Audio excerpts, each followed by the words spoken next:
Hier avait lieu la 7ème manche du championnat du monde de Formule 1 au Castellet en France. Max Verstappen y a empoché la 13e victoire de sa carrière, déjà, devant Lewis Hamilton et Valtteri Bottas, au terme d'un Grand Prix haletant que l'on va débriefer tout de suite en longueur. Bonjour à tous et bienvenue dans un nouveau Dépris. Je suis ravi de vous accueillir pour parler d'une course qui m'aura vraiment régalé. La Summer Race aura tenu toutes ses promesses. Le Castellet laissait tout le monde un petit peu sceptique, nous-mêmes on avait parlé mercredi des problèmes de ce circuit, les deux éditions précédentes là-bas avaient été un petit peu ennuyantes, on priait tous pour de la pluie, finalement ça s'est passé sur le sec et tant mieux car ce qu'on y a vu valait clairement le coup. Évidemment, on va commencer par la chose la plus importante, la victoire de Red Bull et de Max Verstappen. Mais plus que ça, c'est la manière avec laquelle ils ont gagné. Et ça implique plein de choses pour la suite des événements. Après Bakou et Monaco, les Autrichiens semblaient meilleurs, mais il fallait confirmer sur une piste où Mercedes avait toujours tout écrasé. Et directement, ça a très bien fonctionné au Castellet et le week-end a été linéaire au début, avec en point d'orgue la pole méritée et totalement logique de Verstappen. Red Bull confirmait donc qu'ils étaient la meilleure écurie du plateau, mais la course leur a glissé des mains au premier virage quand la voiture a glissé de l'arrière des mains de Max Verstappen. Là-dessus, il perd sa place de leader et on se dit que ça pue pour Red Bull, qu'ils ont encore manqué une grosse occasion. Sauf que pour moi, la suite des événements prouve à quel point les Autrichiens sont vraiment au niveau et sont totalement capables de relever le défi. Au 17e tour, Bottas s'arrête. Max couvre direct au tour suivant pour se protéger de l'undercut qui s'est avéré très fort, comme on l'a vu avec le Finlandais, vu comment il est revenu très proche de Verstappen, il a gagné environ 2 à 3 secondes, et comme on l'avait vu avec Leclerc juste avant. Sauf que là, Mercedes fait sa première erreur du Grand Prix, elle n'arrête pas Lewis Hamilton au tour 18, juste après Valtteri Bottas, elle laisse l'occasion à Verstappen de lui faire un undercut d'un tour, et c'est pile poil ce qu'il se passe, le Néerlandais fait un tour de sortie incroyable et passe le Britannique au premier virage. Je ne comprends toujours pas pourquoi Mercedes n'a pas arrêté Hamilton au tour 18, un tour après Bottas. Ils avaient les premiers arrêts en main, c'est eux qui avaient enclenché la dynamique, mais ils se sont foirés tout seuls. Alors ils ont dit avoir mal calculé l'undercut, etc. Mais bon, quand bien même il fallait arrêter Hamilton juste dans le tour d'après, tu n'avais rien à gagner et tout à perdre en lui faisant faire des tours de plus. En plus, ils avaient largement le temps. Peut-être qu'ils ont eu peur de s'arrêter en même temps que Verstappen, ça aurait pu créer des petits problèmes de stress ou quoi au stand. Je ne sais pas. Toujours est-il que c'est une belle erreur qui coûte pour l'instant la tête de la course à Hamilton alors qu'il avait regagné au premier virage. Et là on se retrouve dans la même configuration qu'à Barcelone avec les deux Mercedes qui chassent très fortement la Red Bull. Tout le monde pousse très fort sur ses pneus hard alors que la course n'est prévue qu'à un seul arrêt et qu'on est à peine au tiers du Grand Prix. On a alors vite compris qu'il pouvait se reproduire le scénario stratégique de Barcelone ou de la Hongrie 2019, mais cette fois, c'est Red Bull qui a pris les devants, qui a anticipé et qui a piégé Mercedes. Et pourtant, ils étaient en tête, ils avaient tout à perdre, mais ils ont préféré prendre des risques en faisant ce deuxième arrêt pour éviter d'être piégés. Pour moi, ça montre l'immense confiance qu'ils ont envers leur voiture et envers Max. Ils pouvaient se permettre de lâcher la tête du Grand Prix face aux deux Mercedes parce qu'ils savaient qu'ils étaient très forts. Voilà, ça pour moi, c'est une phrase qui à elle seule montre pourquoi Red Bull aujourd'hui est leader du classement général. Et le fait est que ça a fonctionné, même si on a longuement douté. Au début, Verstappen rattrapait très vite, puis il y a eu un petit calage, etc. Finalement, il est revenu d'abord sur Bottas, qu'il a passé à la chicane, après une petite erreur du Finlandais. Je me demande d'ailleurs dans quelle mesure cette petite erreur change le résultat final de la course. Si Valtteri avait bloqué Max peut-être un tour de plus, est-ce que Hamilton aurait pu gagner? Je ne sais pas, je me pose la question. Et ensuite, malgré un petit temps de stagnation où l'écart est longtemps resté autour des 4 secondes, d'un coup, Verstappen a fondu sur Hamilton et il avait deux opportunités au DRS sur la ligne droite du Mistral pour le dépasser et il l'a fait dans l'avant-dernier tour pour aller chercher sa 3e victoire de la saison. Sincèrement, tout a été génial dans cette bataille pour la victoire et pour le podium. Il y a eu des stratégies décalées, des choix différents, des erreurs, des bons choix, des bons coups, des dépassements, plein plein de dépassements entre les leaders, dont 3 une nouvelle fois entre les leaders directs Hamilton et Verstappen. Voilà, sincèrement magnifique, et surtout Red Bull a marqué un gros coup. Que ce soit au niveau du résultat de la course, de l'aspect mental ou du classement, Red Bull a fait un super coup. Max a désormais 12 points d'avance sur Lewis. Clairement, on se régale, la bataille est engagée et même plutôt bien engagée. Notons aussi que c'est la première fois de l'ère hybride, donc depuis 2014, que Red Bull enchaîne 3 victoires consécutives. Cette stat aussi en dit long.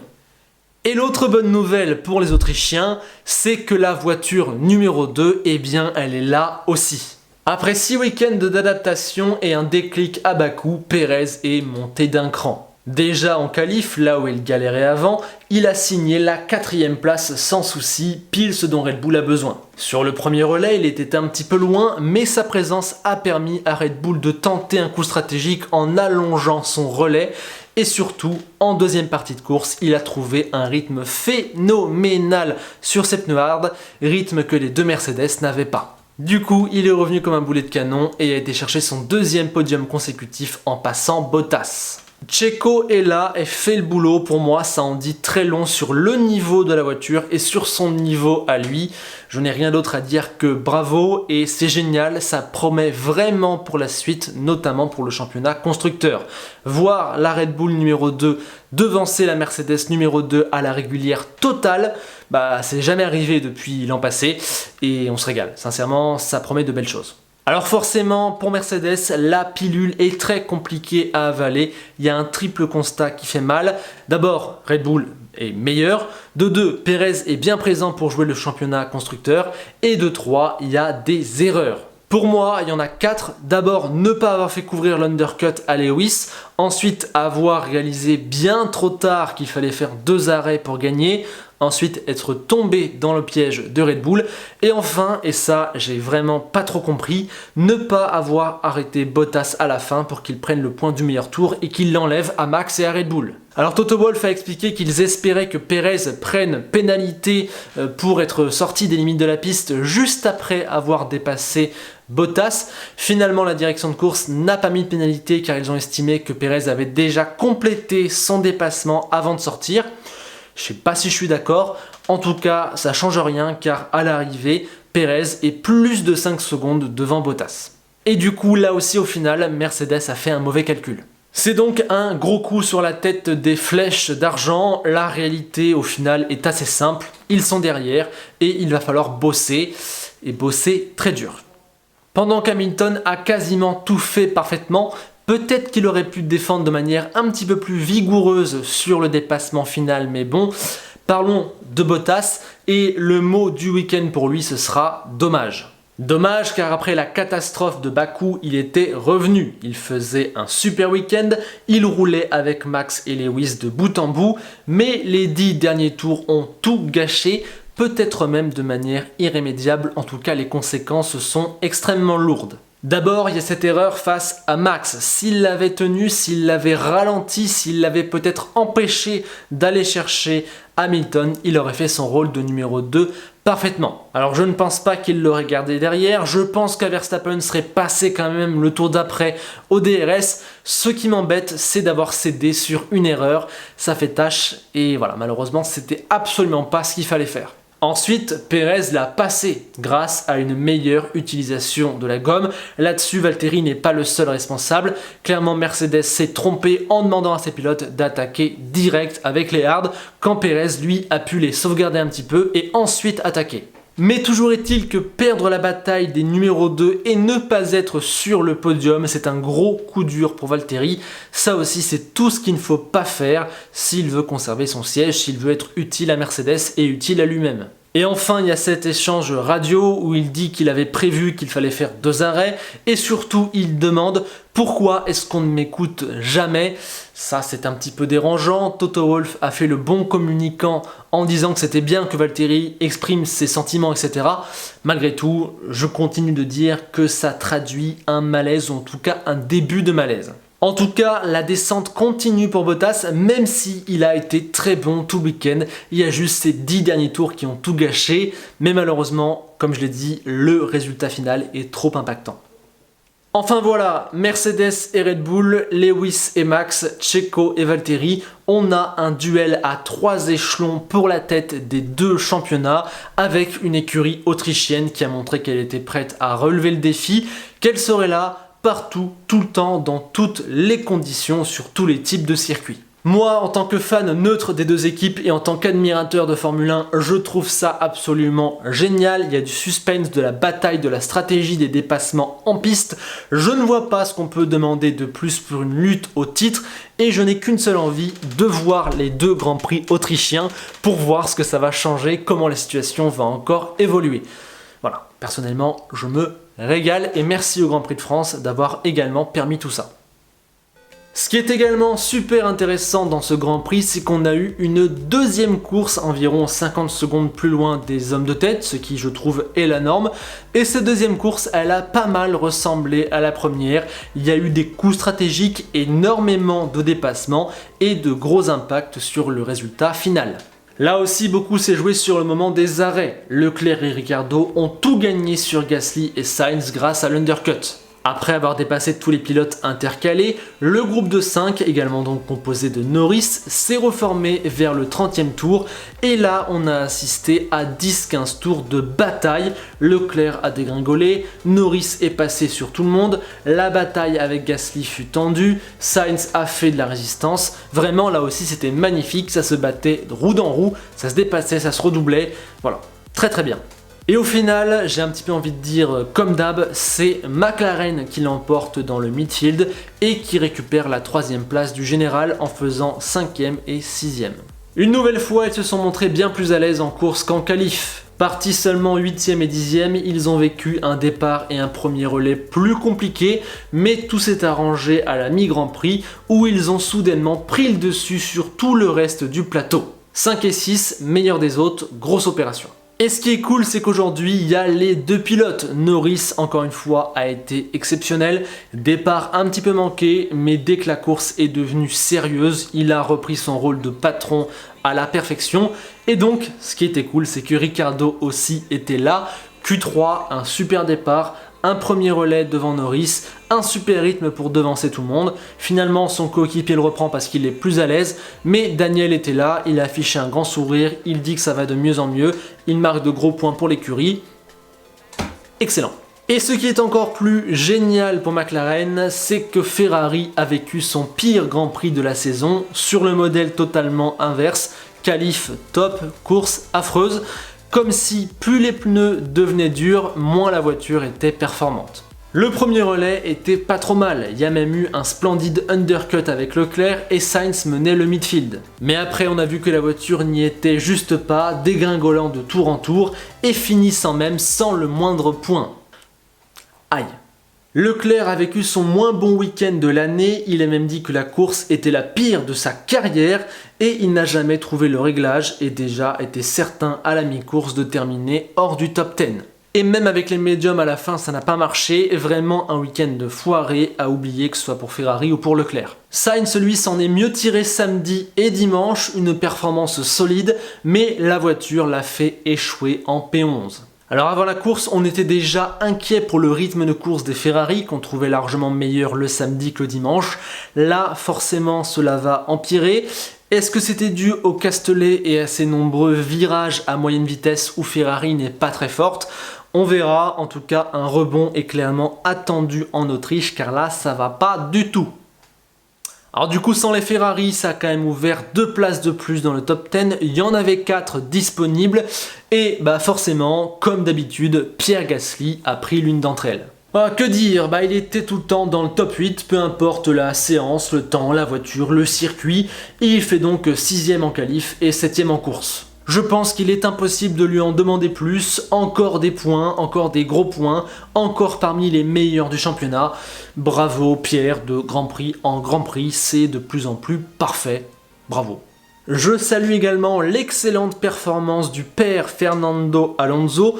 Beaucoup l'enterrent, beaucoup le détestent, je le constate dans les commentaires à chaque fois. C'est le pilote, je pense, le plus détesté de la grille. Mais lui, il travaille et après 5 grands prix d'adaptation, il est en train de montrer qu'il arrive à maturité et qu'il est toujours l'exceptionnel pilote qu'il a toujours été. Il a dominé Ocon de bout en bout, est allé en Q3, a résisté comme il a pu au départ et sur le premier relais, et est revenu grâce à un énorme rythme sur la deuxième partie de course. Il termine à une splendide 8ème place dans les roues du groupe composé de Ricciardo, Gasly et Vettel. Voilà un superbe week-end de bout en bout pour Alonso qui s'est montré à l'aise dans tous les domaines et qui marque de gros points pour son écurie. Bon, sincèrement, c'est du parfait. Et puis en fin de top 10, on retrouve donc les deux Aston Martin. Encore une fois, elles ont été pas terribles le samedi et très fortes le dimanche grâce au rythme et à la stratégie. Vettel et Stroll étaient tous les deux partis en hard et ont poussé leur relais jusqu'au 34e et 37e tour, comme ils l'ont déjà fait le week-end dernier. Ils ont poussé très loin. Un bon coup qui leur a permis de remonter et de finir avec de meilleures gommes. Vettel passe même à quelques boucles de sauter Alonso, Gasly et Ricciardo. Tout n'est pas parfait pour Aston, la voiture ne me paraît pas non plus hyper rapide, mais tout le monde tire son épingle du jeu le dimanche. Il y a une double arrivée dans les points, il y a 3 points importants, même si c'est pas la panacée. Bref, c'est plutôt pas mal, et surtout je suis content de voir qu'ils ont construit quelque chose de solide au fur et à mesure de la saison. Disons également un mot des pilotes qui n'ont pas terminé dans le top 10, en commençant par Yuki Tsunoda qui n'en est pas loin mais qui avait gâché la majorité de ses chances à cause d'un nouveau crash en qualif, le 3e en 7 exercices. Encore une grosse erreur car le dimanche il est parti des stands, il était déjà remonté je crois 15e au bout de 5 tours et puis voilà, il a été très bon je trouve le dimanche, il est bien monté et je pense que s'il était parti 14-15e, il aurait totalement pu prendre la 8e ou la 9e, 10e place de ce Grand Prix. Donc c'est un petit peu frustrant pour Yuki. Il a encore beaucoup à apprendre, notamment je trouve pour canaliser ses émotions et son talent. On sent qu'il en a beaucoup, mais pour le mettre en pratique en Formule 1, il ne suffit pas juste d'être bon, c'est une panoplie plus complète qu'il n'a logiquement pas encore. Mais attention, les erreurs, ça commence à faire beaucoup et AlphaTauri a besoin de tes points Yuki. Ocon lui est passé à travers du Castellet. Voilà, le français a signé sa prolongation de contrat, mais j'ai un peu envie de dire que c'est la seule bonne nouvelle de son week-end. Les Alfa Romeo n'avaient pas la performance. Giovinazzi bat Kimi le samedi et le dimanche. Il semble doucement prendre le leadership de l'écurie. Il faudra confirmer. En tout cas, on comprend bien que la voiture ne peut jouer le top 10 que sur des circuits très particuliers et que lorsqu'il y a des faits de course. C'est une voiture de deuxième partie de tableau, clairement. Notons aussi que Williams redouble as pour la 9e place du championnat grâce à la 12e place à l'arrivée de George Russell, acquise sans abandon, sans safety car, sans fait de course, et sincèrement c'est un résultat que je n'avais pas vu venir. Le samedi, le Britannique a encore tiré son épingle du jeu et signe une 7e Q2 en 7 qualifs. Certains diront qu'il n'était qu'à 2 millièmes de Latifi et donc que c'est pas top. Bon, c'est vrai, il était à 2 millièmes, mais il est en train de faire un tour absolument énorme qui l'aurait mis facilement dans le top 10 au moment où il y a eu le drapeau rouge. Donc voilà, c'est pas non plus une qualif ratée, c'est même, je trouve, une qualif plutôt bien réussie. En revanche, ce qui a été raté, c'est son départ et ses premiers tours le dimanche. Il a totalement dégringolé, passant même derrière Latifi. Mais petit à petit, il est revenu. J'avoue ne pas avoir totalement compris comment, mais il est passé devant Latifi, il a doublé les Alphas, il a doublé Tsunoda et il termine à cette surprenante 12e place. Un résultat absolument incroyable qui est parfait pour à la fois George et l'écurie. Voilà, j'avoue ne pas trop comprendre comment ça a pu arriver. Et par contre, j'espère pour Williams qu'ils vont pouvoir construire sur ce résultat pour peut-être dans les prochains Grands Prix enfin inscrire ce point qui leur ferait du bien, au moins sur le côté symbolique. Enfin, il y a les As et les deux pilotes sont distingués par beaucoup d'erreurs, dont la plus grosse, celle de Mick en Q1. Malgré tout, une erreur bénéfique car ça donne la première Q2 de la saison de l'écurie. Comme quoi, ces histoires de drapeau rouge en qualif qui donnent des résultats positifs, ça fait 3 fois d'affilée. Voilà, ça commence à être un débat grandissant au sein de la Formule 1. En course, on a encore eu un événement tendu entre les deux équipiers avec Nikita qui n'a pas du tout laissé de place à son équipier au virage 4. Finalement, Mick, d'abord en grosse galère, est remonté et termine encore devant, même si Mazepin a été plus proche. Avant de voir les notes, on fait un point sur les classements qui s'affichent juste ici. On l'a dit, Verstappen prend 12 points d'avance sur Hamilton. Perez confirme sa 3e place. Norris est toujours 4e. Bottas, lui, repasse devant Leclerc. Derrière, Gasly continue d'engranger des points à chaque course. Ricciardo repasse devant Vettel. Un Vettel qui domine Stroll.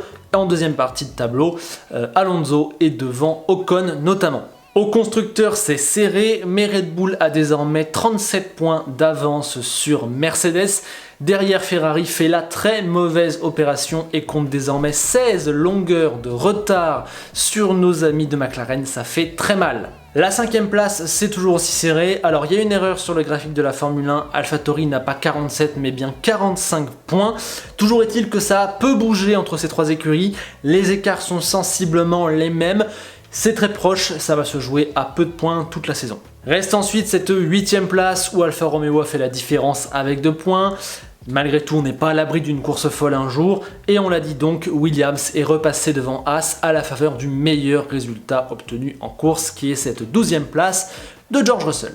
On termine avec les notes que je vous affiche ici et que je vous détaille. Bon, 19 pour Verstappen, excellent, capable d'aller chercher 2 fois Hamilton et hauteur de la pole, ce qui n'est pas toujours le cas.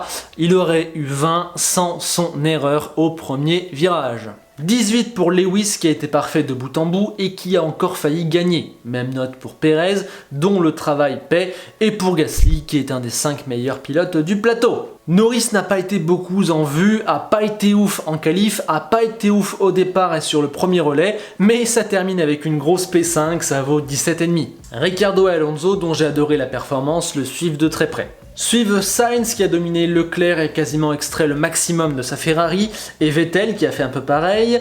Bottas passe pas loin d'un super week-end, mais il n'y a pas le résultat final qu'il espérait. Russell, lui, m'a plutôt très bien surpris le dimanche. Stroll ne s'en sort pas si mal, il passe de dernier à 10e, mais il aurait dû être capable de mettre un tour dans la boîte en Q1, pas normal d'avoir raté 2 tentatives et il s'est pas mis à l'abri d'un tel événement. Ensuite, Giovinazzi bat Kimi, Latifi n'a pas été trop mal, Leclerc et Ocon sont passés à travers, et enfin les 3 rookies ont commis beaucoup d'erreurs. Côté écurie, je distingue bien évidemment la réussite globale de Red Bull et bien sûr celle de McLaren à un petit degré moindre. Et on voit aussi les manquements de Mercedes, la manière dont Ferrari a beaucoup déçu. Après, concernant les écuries du milieu, Aston, AlphaTauri et Alpine, dur de les noter. Je mets un petit avantage à AlphaTauri. Aston manque un petit peu de performance, surtout le samedi. Et Alpine, je la trouve encore un petit peu trop juste. Bien sûr, mes notes sont subjectives, je vous encourage à donner les vôtres en commentaire et via un Google Doc dont le lien est dans la description. Et si je vois qu'il y a un écart entre vos notes et les miennes, je rajusterai les miennes. Voilà, comme je l'ai répété tout au long de la vidéo, j'ai adoré ce Grand Prix, peut-être le meilleur Grand Prix qu'on ait eu depuis un bon moment, sans qu'il n'y ait eu d'événement. Il n'y a pas eu un crash, pas eu une safety car, pas eu un seul abandon, pas une seule virtual safety car, pas un drapeau jaune, rien. Et pourtant, on s'est régalé de bout en bout à chaque échelon avec des dépassements, des stratégies, des batailles tendues, de la performance, des résultats finaux qui ont un vrai impact sur le championnat. Voilà, bravo à la Summer Race, bravo au Grand Prix de France, oui.